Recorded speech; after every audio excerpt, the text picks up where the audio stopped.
जय हिंद, जय भारत साथियों। आज का जो हमारा सब्जेक्ट है मूल कर्तव्य को लेकर है। हाल ही में सुप्रीम कोर्ट ने दुर्गा दत्त की याचिका पर कुछ डायरेक्शंस दिए हैं सेंट्रल गवर्नमेंट्स को और स्टेट गवर्नमेंट्स को, सबको, भिन्न भिन्न राज्य सरकारों को और केंद्र सरकार को सुप्रीम कोर्ट के द्वारा कुछ डायरेक्शंस दिए हैं जिसमें उनकी तरफ से जवाब मांगा गया है साथियों। तो क्या है ये दुर्गा दत्त का मामला? मूल कर्तव्य, फंडामेंटल ड्यूटीज है क्या? देखिएगा, सबसे पहले तो मूल कर्तव्य है क्या और ये कितने प्रकार के हैं, तो इसके बारे में थोड़ा सा चर्चा करेंगे। मूल कर्तव्य बेसिकली 11 थे, सॉरी बेसिकली 10 थे और बाद में अभी वर्तमान में कितने हैं? 11 है। जब इनको ऐड किया गया था तो 10 थे और वर्तमान में कितने हैं? 11 है। क्या क्या है मूल कर्तव्य साथियों? देखिएगा, सबसे पहले तो संविधान का पालन करना। क्या करना? संविधान का पालन करना। और साथ में देखिएगा साथियों, थोड़ा सा इसको सही कर लेते हैं। संविधान का पालन करना क्या है? संविधान का पालन करना और राष्ट्रीय संस्थाएं और राष्ट्रगान का आदर करना, राष्ट्रीय आंदोलन को प्रेरित करने वाले उच्च आदर्शों को हृदय में संजोए रखना, भारत की प्रभुता, एकता और अखंडता की रक्षा करना, देश की रक्षा एवं सेवा का आह्वान किए जाने पर उपस्थित होना, सभी लोगों में समरसता और भ्रातृत्व भावना का निर्माण और स्त्री विरोधी प्रथाओं का त्याग करना, संस्कृति का परिरक्षण और प्राकृतिक पर्यावरण, वन्य जीव, झील, नदी और वन, इन सभी का संरक्षण, वैज्ञानिक दृष्टिकोण, मानववाद, ज्ञानार्जन आदि का विकास करना। इसके अलावा सार्वजनिक संपत्ति की सुरक्षा और हिंसा से दूर रहना, यानी पब्लिक प्रॉपर्टी भी इसमें शामिल है कि आपको जो सार्वजनिक संपत्ति है उसकी रक्षा करना है, किसी प्रकार की हिंसा से दूर रहना है।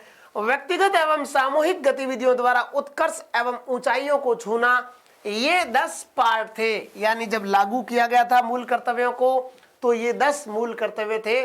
बाद में देखिएगा साथियों, ये जो एजुकेशन वाला है, यानी 6 से 14 वर्ष तक के आयु के जो बच्चे हैं उनकी जो शिक्षा है, यानी निःशुल्क शिक्षा का जो प्रावधान का मूल कर्तव्य रखा गया था वो बाद में रखा गया है 86वें संविधान संशोधन 2002 के द्वारा।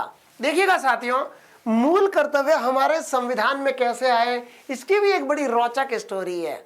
जब हमारा संविधान लागू हुआ था तो यह मूल कर्तव्य हमारे संविधान का पार्ट नहीं थे, लेकिन जब 42वां संविधान संशोधन आया 1976, 42 अमेंडमेंट आया था 1976 में, जिसमें इन मूल कर्तव्यों को शामिल किया गया था। मूल कर्तव्यों की समीक्षा के लिए स्वर्ण सिंह समिति की स्थापना की गई थी और उन्हीं की रिकमेंडेशंस के आधार पर या उनकी अनुशंसा या सिफारिशों के आधार पर भारतीय संविधान में 42वां संविधान संशोधन लाया गया था।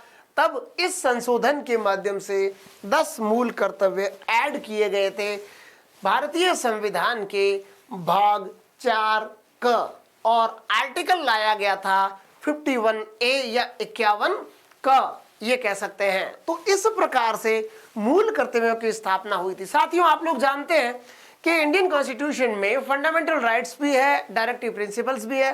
तो फंडामेंटल राइट्स या मूल अधिकार वो अधिकार है जिनके लिए आप कोर्ट में जा सकते हैं, डिमांड कर सकते हैं, क्योंकि कोर्ट के द्वारा आपके पक्ष को सुना जाएगा और किसी भी प्रकार के आपके फंडामेंटल राइट्स का अगर वायलेशन हो रहा है तो कोर्ट के द्वारा उस पर एक्शन लिया जाएगा। आर्टिकल 32 सीधा इसके लिए डायरेक्शन देता है सुप्रीम कोर्ट को और आर्टिकल 226 हाई कोर्ट में इस बात की पैरवी के लिए आपको अधिकार देता है। लेकिन साथियों, किसी भी प्रकार के मूल कर्तव्य के लिए अभी कहा जाता है कि इस संबंध में क्या इनको लागू करवाया जा सकता है कोर्ट से, तो इस संबंध में संविधान में कोई विशेष वर्णन नहीं मिलता है। लेकिन Naveen Jindal versus Union of India के मामले में कोर्ट ने आदेश दिया है इस संबंध में कुछ डायरेक्शन, राष्ट्रीय ध्वज है वगैरह है, उनको जो कुछ ऐसी बेसिक चीजें हैं जिनको लागू करने के लिए कुछ न कुछ डायरेक्शंस दिए जा सकते हैं। तो हाल ही में जो दुर्गा दत्त ने याचिका दायर की है वो इसीलिए कहा गया है कि भाई बात तो सही है, हर आम आदमी अपने अधिकारों के लिए तो बड़ा अवेयर है, लेकिन क्या अपने कर्तव्य या अपनी ड्यूटीज के लिए अवेयर है? क्या देश के प्रति अपनी ड्यूटी समझता है? क्या हर नागरिक के प्रति, राष्ट्र के प्रति या राष्ट्र निर्माण में अपनी भूमिका को सुनिश्चित कर सकता है? तो उसका भी एक कर्तव्य होना चाहिए और कोर्ट के द्वारा इसको लागू करवाने की मुहिम चल रही है। अब देखते हैं क्या होता है आगे। आदरणीय सुप्रीम कोर्ट का जो भी डिसीजन होगा वो संपूर्ण राष्ट्र पर प्रभावी होगा। उम्मीद करते हैं देश के लिए कुछ पॉजिटिव ही होगा, क्योंकि हमारा मानना है, पर्सनल मानना है कि जब भी नागरिकों को थोड़ा सा अगर थोपा जाएगा मूल कर्तव्य उनके ऊपर, तो इसके लिए राष्ट्र का भलाई होगा। अगर इन जो मूल कर्तव्यों का बेसिकली पालन किया जाए तो राष्ट्र के सर्वांगीण विकास में बिल्कुल सहायक होंगे। किसी भी प्रकार से मुझे नहीं लगता कि ये राष्ट्र विरोधी हो सकता है अगर इसको लागू करने का प्रावधान किया जाए। देखते हैं, उम्मीदों पे संसार टिका हुआ है, तो आदरणीय सुप्रीम कोर्ट जो भी डिसीजन लेगा वो सभी के द्वारा स्वीकार्य होगा। इन्हीं शब्दों के साथ जय हिंद, जय भारत।